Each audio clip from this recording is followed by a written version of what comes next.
Shalom Aleichem, on est dans la halachot de Souka. Maintenant, dans la fête de Souka, de Sukkot, il y a des halachot. On va essayer de détailler un peu au niveau des tfanot de la Souka. Tfanot de la Souka, ça veut dire les murs de la Souka. Comment on peut les faire, de quoi on peut les faire. Le skar, c'est le toit de la Souka. Le noy de la Souka. Noy, ça veut dire la beauté de la Souka, où on peut les mettre. Okay? Parce que des fois, c'est dommage de tout ce qu'on a dit jusqu'à maintenant, que si maintenant c'est pas exactement comme il faut, okay? Quelqu'un il fait des choses que c'est pas écrit dans la halacha, des fois c'est dommage. La Souka elle est psoula, la Souka elle est pas apte à faire la bracha dessus, et quelqu'un qui fait la bracha dessus, c'est bracha le batala, c'est dommage. Dans tout, il faut se conseiller avec un rav. Voilà, j'ai fait comme ça, voilà, j'ai fait comme ça, voilà, j'ai fait comme ça. Est-ce que ma souka est kshera? Maintenant, nous, on va dire quelques points pour essayer de éclaircir les choses. Il y a aussi la veille de Sukkot, comment on fait le kiddush, la mitzvah de s'asseoir dans la souka, qui c'est qu'il est obligé de la souka, hayav de la souka, comment on doit se comporter dans la souka. La souka, c'est pas comme la maison. La souka, elle prend la gdusha de la Beit Knesset, comme gdusha de Beit Knesset. Comme on a encore une autre fois, celui-là qui est pas tour de la souka, une femme, les enfants, un non-juif, qu'un non, je sais pas trop conseiller, on verra tout ça à la route là. Dormir dans la souka, Badaï que c'est hayav de dormir dans la souka, obligé de dormir dans la souka, il y a des cas exceptionnels que on n'est pas tout de la souka. Les 4 minimes, c'est les 4 sortes qu'on a, le hétrog, le lulav, la rava, le hadas. Il faut apprendre dans les détails qu'est-ce que ça veut dire un hétrog qu'il est kasher, qu'est-ce que ça veut dire un hétrog qu'il est pas soul. Un arava, au milieu de la semaine, de Chol HaMoed, on va faire des tilat lulav. Si la arava elle est sec, jusqu'à maintenant ça va s'effriter, eh ben c'est sûr que on n'est pas, c'est bracha le matala, on n'est pas rendu quitte, c'est dommage. Il faut savoir prendre des conseils. Où on met la arava dans le frigo, enveloppé avec un papier, avec une serviette mouillée. Un petit qui est hayav de netilat lulav, une femme, elle est ptoura de netilat lulav, c'est sûr que c'est certain elle fait pas la bracha de netilat lulav. Et même si quelqu'un dit c'est bon, eux ils comptent sur Rabbeinu Tam, les Ashkenaz, nous on est celui-là qui est séfarade, alors il n'a pas le droit de faire la bracha. Eux ils pensent selon Rabbeinu Tam, alors ils veulent faire. Comme la halakha nous dit, une femme elle est dispensée de la mitzvah de netilat lulav. C'est pour cela elle n'a pas le droit de faire la bracha. Elle veut faire la netila, qu'elle fait la netila, elle peut faire qu'est-ce qu'elle veut. Il n'y a aucun problème. Hoshana Rabbah, la fête de Hoshana Rabbah, la veillée de Hoshana Rabbah, que c'est très très important, la veillée de Hoshana Rabbah. Et après Shmini Atzeret, c'est la fête de Simchat Torah. Maintenant, ça c'est les titres. On va commencer maintenant au niveau de la souka. La souka, pour qu'elle ait kshera, au moins il faut 3 murs. Même qu'il y a 2 murs, 2 murs et un tefar c'est 8 cm, alors quand même la souka elle est kshera. Et après, il faut mettre le toit. Le toit, on verra. Bezat Hashem, il nous dit le Rav, en premier avance, tout cela, il faut savoir clair que la souka, elle doit être sous le ciel. Si par exemple, le bonhomme il est même au premier étage, et au 10e étage, il y a un balcon, ça veut dire qu'il n'est pas sous le ciel. Même que maintenant, voilà, je vois le ciel par là, je le vois ici par là, je le vois ici par là-bas, quand même, la souka, elle est psoula. Il faut que ton balcon, si maintenant tu fais maintenant la souka sur le balcon, au-delà du balcon, il y a le ciel. Ça, c'est une chose très, très importante. de faire la souka, par exemple, des zdinim. Zdinim, c'est des draps. Il faut savoir qu'il fait une souka, que le muraille, c'est des draps. La souka, elle est psoula. On parle de quel drap? On parle de drap que c'est sûr que ça bouge avec le vent. Il y en a, qu'est-ce qu'ils font? Regardez, on verra, on va expliquer. Ils font un din de lavoud. Din de lavoud, ça veut dire qu'ils prennent une souka, que cette souka-là, c'est de la ferraille, des 4 coins, 4 poteaux, okay, en haut et aussi en bas. C'est avec une misgueret. Misgueret, c'est un carré, un grand carré. Et c'est en métal. Alors, maintenant, c'est sûr qu'il y en a qui font, ils mettent par exemple des draps colorés avec des dessins et tout cela, ça s'achète. C'est sûr que cette souka, elle n'est pas cachère. Seulement, si maintenant on va bien prendre en considération, Kavana, de mettre autour de la souka, okay, comme une sorte de ficelle, une corde, que d'en bas du parterre, en montant en haut de la souka, tous les 24 cm moins d'un centimètre, on va dire 23 cm, c'est mieux. Tous les 23 cm, on met une corde qui est bien tendue autour de la souka, de dehors de la souka. 1. Après, on monte encore 23 cm. Pourquoi je dis 23 cm? Maintenant que la halakha, c'est 24 cm. Din lavoud, ça veut dire que c'est considéré comme que c'est un mur. Par exemple, s'il y a 2 ficelles, et entre cette ficelle-là, on parle d'une ficelle qui est bien tendue, ou il y en a, qu'est-ce qu'ils font? Ils achètent avec la souka du métal, comme une sorte de tuyaux comme ça, autour de la souka. Okay? Alors, si c'est bien tendu, la ficelle elle est bien tendue autour de la souka, et ça fait, voilà, une ficelle elle est là, et une autre ficelle est là, et à 24 cm, moi je dis 23, pourquoi? Parce que comme ça c'est mieux, parce que des fois c'est 24 et un peu plus, le bonhomme lui il peut pas mamache être très pointueux dans cela, parce que à partir de 24 et plus, là c'est pas soul. 24 et moins, c'est considéré que comme ici il y a un mur. Alors 24 cm du parterre, et après encore 24 cm, et là c'est considéré ici comme un muraille. Ce muraille autour de la... Et après maintenant tu vas mettre maintenant ton drap dedans la souka. Par exemple, quelqu'un qui fait une souka qui se trouve dans le balcon. Et dans le balcon, Baruch Hashem, il a 3 murs. L'entrée pour rentrer à le balcon, c'est déjà un mur, même qu'il y a une porte. Les 2 côtés du balcon, c'est les 2 murs. Et en face, ça devient un 4e mur si maintenant il a, par exemple, des barrières. Et ces barrières-là maintenant, ils sont très proches un de l'autre. Alors là, il n'y a aucun problème, ça devient aussi un 4e mur. Ken. Alors il nous dit le Rav en la asot mehitzot, ken chez tfanot, il ne faut pas faire les mehitzot de tfanot si c'est avec des draps, parce qu'avec le vent, et c'est sûr que la souka, elle est psoula. Ken. Les khatril, a priori, iser la asot de tfanot kodem askar. A priori, qu'est-ce qu'il faut faire? Parce qu'il y a des poskim qui sont possels, qui rendent la souka pas soul. Il faut faire en premier les tfanot, il faut faire en premier le muraille.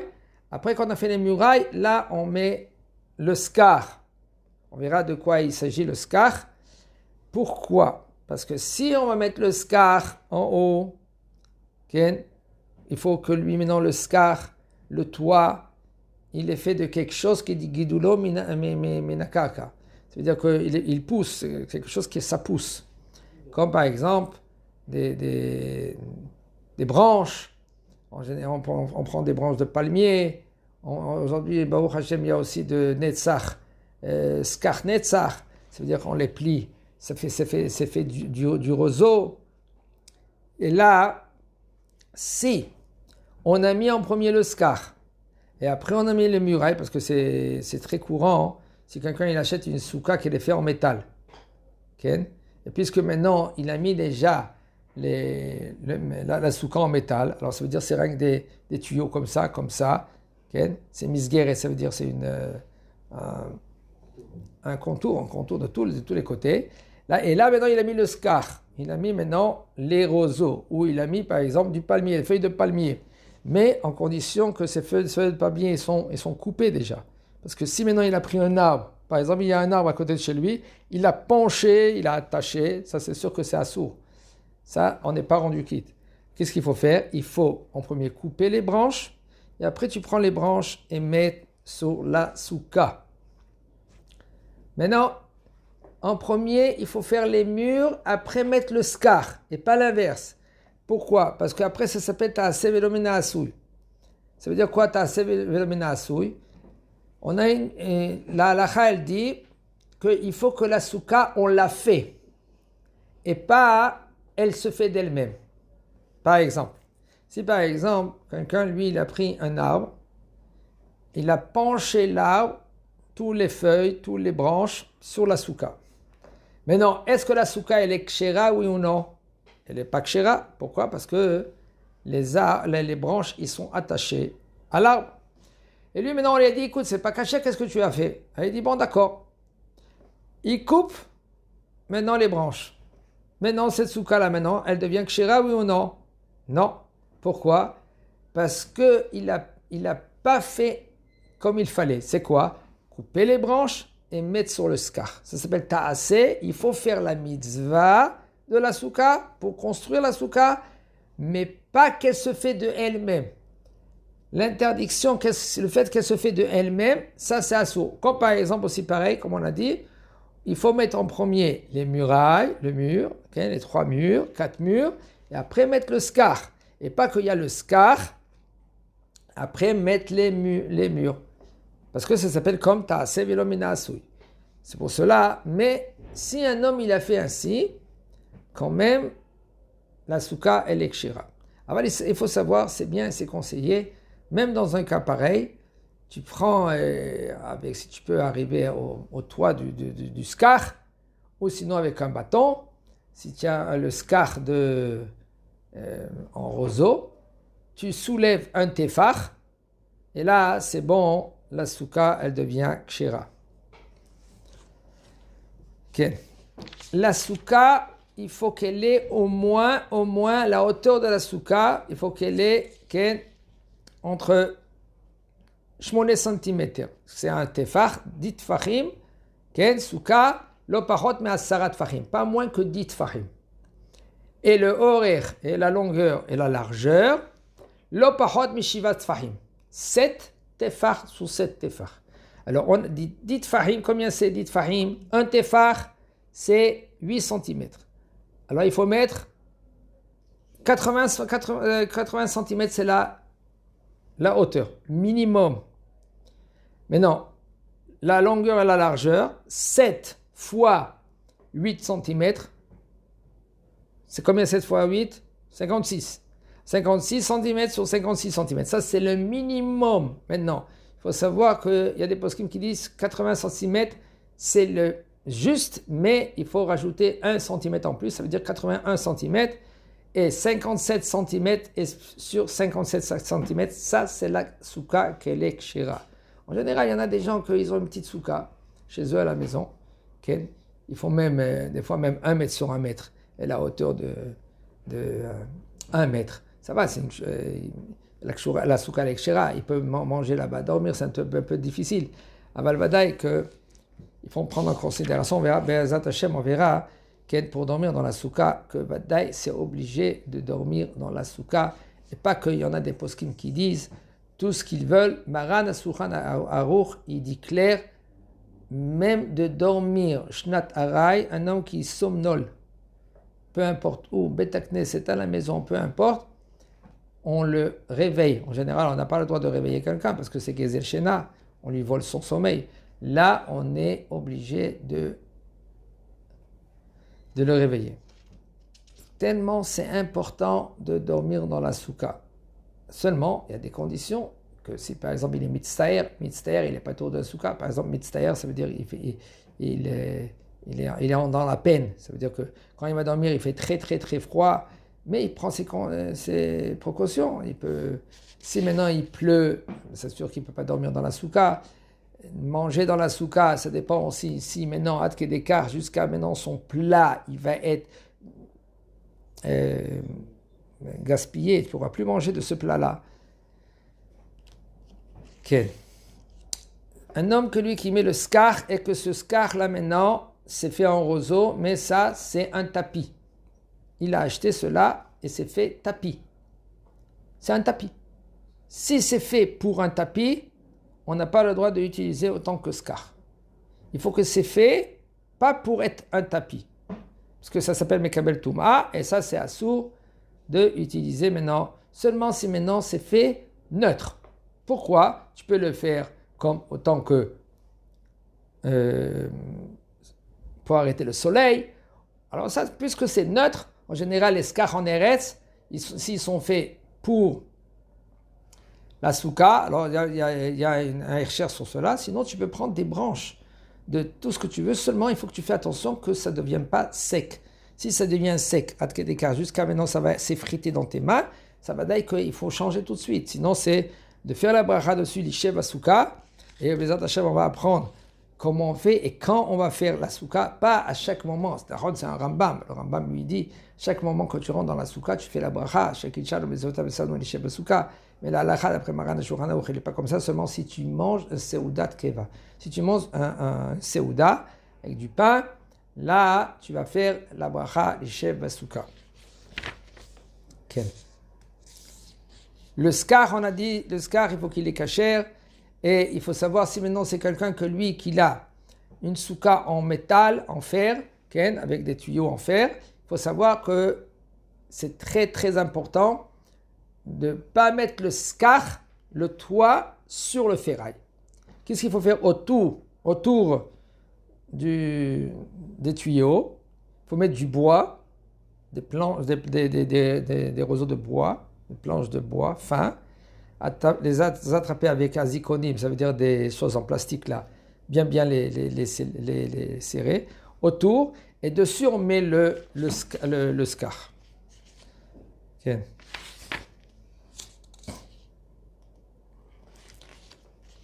Maintenant,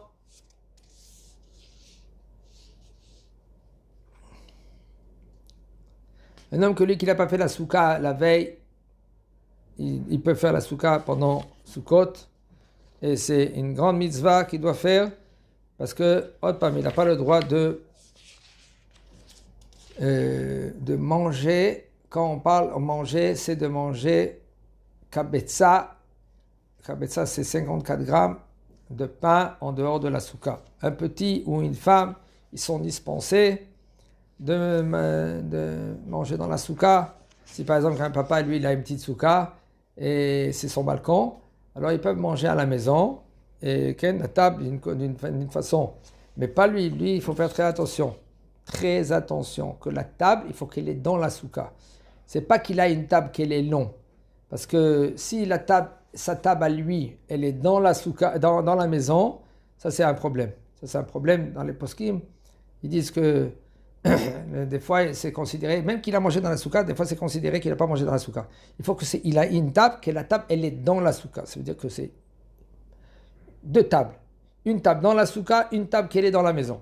C'est très important de cela, parce que la majorité des poskim, ils disent, si maintenant la table, elle se trouve dans la maison, okay, et lui, il est dans la souka, il n'est pas rendu quitte.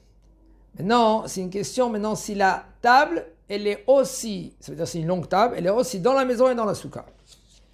Est-ce qu'on considère maintenant, puisque maintenant, la majorité de la table, elle est dans la maison, des fois peut-être, c'est un problème que cette table-là maintenant, elle est considérée comme elle est à la maison.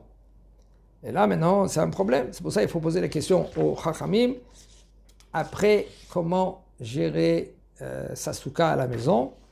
Le noy de la souka. Le noy de la souka, ça veut dire on met des décorations dans la souka. Il faut savoir que on peut mettre sur les coins. Sur les coins, même sur le scar, elle va sur les coins. Mais si maintenant, c'est sous nos têtes, c'est très très très délicat cela, il faut que ça pend, il faut que c'est dans 4 tfachim. Un tefar c'est 8 cm, en tout c'est 32 cm. Il faut que le noy, par exemple, si par exemple quelqu'un il a pris une pomme, et encore, il faut savoir maintenant la pomme, si maintenant au milieu de la semaine il veut prendre cette pomme et la manger, il n'a pas le droit parce qu'elle est devenue mouxée.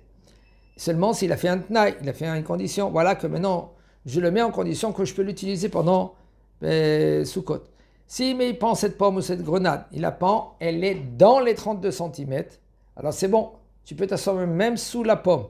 Alors si maintenant elle est la pomme, ou des fois c'est pas rien qu'une pomme, des fois c'est un gros truc rond comme ça, il est sous sa tête, si il dépasse les 32 cm, eh bien c'est considéré que lui, il n'est pas assis sous la souka. C'est pour ça qu'il faut prendre très très très attention à cela. Ou par exemple, il y en a des gens qui mettent des guirlandes. Des guirlandes, et puis ils les mettent comme ça. Et maintenant, des fois ça tombe. Le fait que ça tombe, et des fois ça dépasse les 32 cm. Là, vadaï que c'est un problème de s'asseoir sous cela et de faire la bracha. Ou des fois c'est considéré que lui, il n'a pas mangé sous la souka. Et c'est dommage. Okay.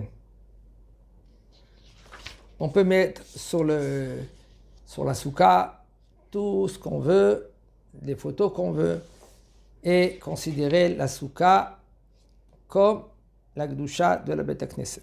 Et c'est bien, il y a des psukim avant de dire les Shem Yachud Kudsha Be'echou Shrinte, juste avant qu'un homme lui va mettre le skar dans la souka. Maintenant, la nuit de Sukkot. Il faut manger, il faut savoir. Obligé de manger la nuit, mitzvah tasseh de la Torah, comme dans Pesach. Parce que la Torah fait Xera Shava, tout Benissan, Tedvav Benissan et Tedvav Betishrei. Et là, comme là-bas on est obligé de manger mitzvah tasseh de la Torah, de la matzah, kazait, ici aussi on est obligé de manger kazait de pain dans la souka. Il y en a qui veulent dire de manger du pain, les 30 grammes, sans tremper dans la salade. Par exemple, hummus, trina, il faut que tu manges neutre comme tu as mangé la matzah. Aval, la halacha c'est mutar. Maintenant, בתפילת הערבית של סוכות, שהוא זמן שמחתנו, on dit le Kaddish comme il faut, après ראו בנים את גבורתו, tout cela, on chante dans la tfila. כן? Si c'est Shabbat, on dit Birkat Me'en Shalosh.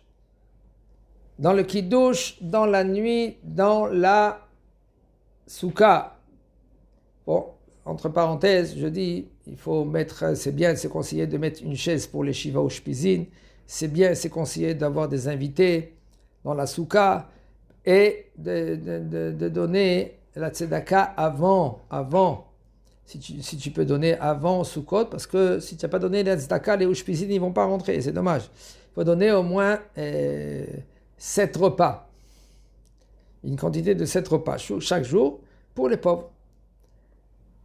Et comme ça, les Ushpizin, ils vont venir. Alors, une condition, en premier, c'est la Tzedaka, et 2, c'est d'emmener quelqu'un, un invité au moins à la maison, un invité que lui qui peut être dans la Souka. Pas rentrer des animaux dans la Souka. Dans la souka, maintenant c'est un peu très délicat quand on va faire le kiddush. Parce que dans le kiddush, on va faire on va dire aussi Shehianu. Mais la femme, elle ne peut pas répondre Shehianu. D'accord? La femme, pourquoi? Parce qu'elle n'est pas hayevet de la souka. Alors, le kiddush shelel ahag mevarer boré pri hagefen. Et on dit Ken shabbat habanu mikola veromamnu mikolashon. Et après à la fin, on dit Shehianu, les filles Sheberachnu Shehianu Ken Chozeret al Gdushat Hayom. Là, elle peut répondre, parce que la femme, même qu'elle n'est pas hayevet de la souka, mais quand même, elle répond Amen, donc du Shadayom. Quand on lui dit Shehianu, et lui répond, il dit Shehianu, Ikimanu, Iganu, Azvanazé, la femme, elle répond Amen. Mais, il va dire maintenant, là, elle n'a pas le droit de répondre Amen. Pourquoi? Parce que dans la mitzvah de l'Ishev Souka, elle est dispensée. Il y en a des femmes qui sont qui disent Shihiyanu quand on allume les bougies. Aval, c'est juste conseillé que quand elle dit Shihiyanu, parce que sinon après là, elle doit se. Si elle a dit Shihiyanu, par exemple, quand elle a allumé les bougies, elle ne pourra pas maintenant répondre Amen à son mari. Parce qu'elle a dit Shihiyanu dans les bougies. Quand on va être maintenant devant son mari alors qu'il douche, et son mari, lui, il va dire Mekadesh Israël Bazemanim. Elle va répondre Amen. Très bien. Mais non, son mari va dire Shehyan, Vikiman, Vigianu, Lazvanazé. Là, elle ne pourra pas répondre Amen. Pourquoi? Parce qu'elle a dit déjà Shehyanu quand elle a allumé des bougies, allumage des bougies. Et aussi, elle n'a pas le droit de dire Amen quand maintenant son mari va faire la bracha l'Ishev Souka. Alors c'est pour ça qu'il faut faire très attention. C'est ça qu'il dit le Rav. כששומעות ברכת שהחיינו נאמרת בעת הקידוש ושומע כעונה אם בירכו ייזהרו שלא לענות אמן. Si maintenant ils ont fait des שהחיינו déjà à l'allumage des bougies, elle ne pourra pas dire maintenant Amen. Alors 2 fois Amen, elle n'a pas le droit de répondre. Ni שהחיינו sur la bougie, ni Amen sur la שהחיינו, parce qu'elle a allumé déjà sur la bougie, et ni Amen de l'Ishev Souka. Alors c'est bien, c'est conseillé déjà le שהחיינו que son mari va dire dans la Souka, qu'elle va répondre Amen, elle ne va pas faire Shehianu dans l'allumage des bougies. Chazak Baruch.